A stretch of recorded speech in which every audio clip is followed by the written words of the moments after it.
Now, the sacked Chief Inspector of Borders and Immigration, David Neal, was grilled by MPs today, and he used the opportunity to lash out at the government. Have a little look. Been sacked for doing my job. You were actually dismissed by Teams, did you just say? Yes, I was, yeah. And worse than that, the notification that I was sacked was in the media before my team or I had the chance to speak to them, which is just shocking. You know, shocking leadership. Well, Neal was fired after details from a confidential report about potential security threats appeared in the media. But asked about the leaks today, he launched his blistering defence.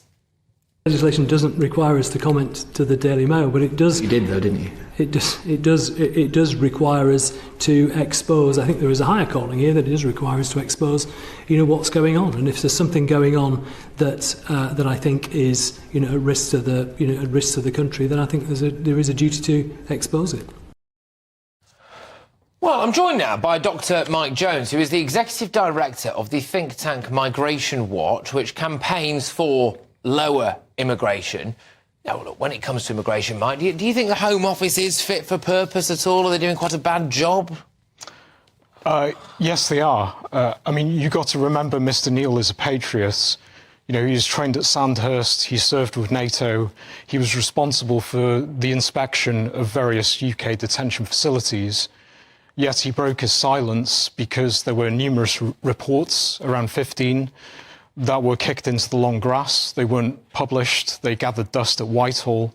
And, allegedly these reports have exposed systemic failures within the Home Office. And essentially Mr. Neal was sacked because he did his job and did it very well. So you think there is a chance that he was sacked essentially for being too good at his job and wanting to talk about the truth, basically? Yeah, he was sacked because he lost the confidence of the Home Secretary. And, Mr. Neal's issue was, first with certain general aviation flights that weren't properly checked and scrutinised from high-risk countries. And he also had an issue with the social care visa, which essentially acted as a Trojan horse for economic migration into other sectors of the economy. So, yeah, I think he's done his job very well, and unfortunately he's paying the consequences. It does raise the question, doesn't it, really, which is that if you do your job very well behind the scenes in the Home Office and you get too close to, frankly, exposing the reality, which is that, it sounds and looks like a complete circus, then you end up getting booted out whilst everybody else manages to just plod along. Look, just responding to Mr. Neal's comments today, Labour's Shadow Immigration Minister Stephen Kinnock said this: "The Chief Inspector's evidence makes clear what the British public already knew, that the Conservatives have undermined our border security and are failing to show any proper leadership to sort it out. Rather than confront uncomfortable truths, the government is hiding them, sitting on 15 unpublished reports which are likely to expose failings in their handling of UK borders. Those must be published immediately. The Conservatives have lost control of our borders, have no plan to fix them," he says. "Only Labour can deliver the change that we need." Well, all right, fine, but, it remains to be seen, doesn't it? The Home Office have also said, look, they take border security very seriously, as you would expect. But James Cleverly came out and said something today as well, which is about this idea that we now need to do more to promote the well-being of other countries in order to cut back on illegal immigration. So, essentially, he said this.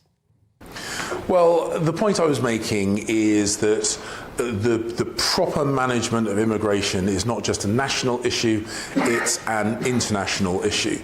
And that also we work together to try and prevent the drivers of mass migration, things like conflict, things like climate change, and we boost the economic prosperity of those countries that are currently exporting people across the world.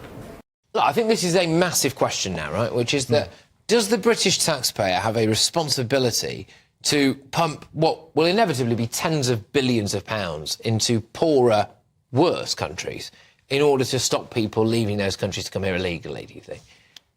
Well, I was actually quite disappointed with Mr. Cleverly's speech. I'd read snippets that were leaked to the tabloid and broadsheet press, and I was expecting something quite substantial. But ultimately, it was an exercise in evasion of responsibility.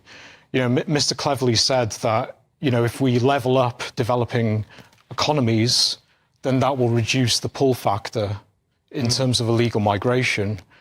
You know, we liberalise markets, have a more strategic aid policy. But the problem is this has been tried in the past and it's failed.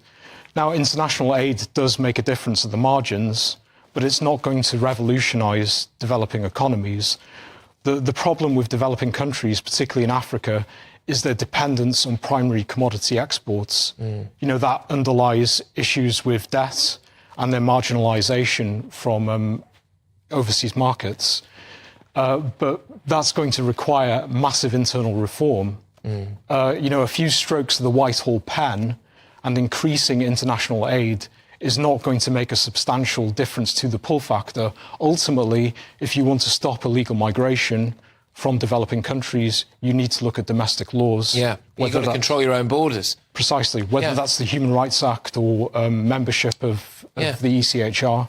Yeah, and where does this money go? And also, where are we getting this money from? You know, people are still seeing their energy bills sky high. People are still struggling to make ends meet at the moment. I think it's incredibly hard to justify to the British public that after trying everything, we can't even get flights to Rwanda off the ground. Oh, but if you give us another £10 billion and we send it to somewhere, you know, in the third world or whatever, then maybe it'll stop people coming. It won't, will it? But look, thank you very much. Great to have you on the show. Much appreciated.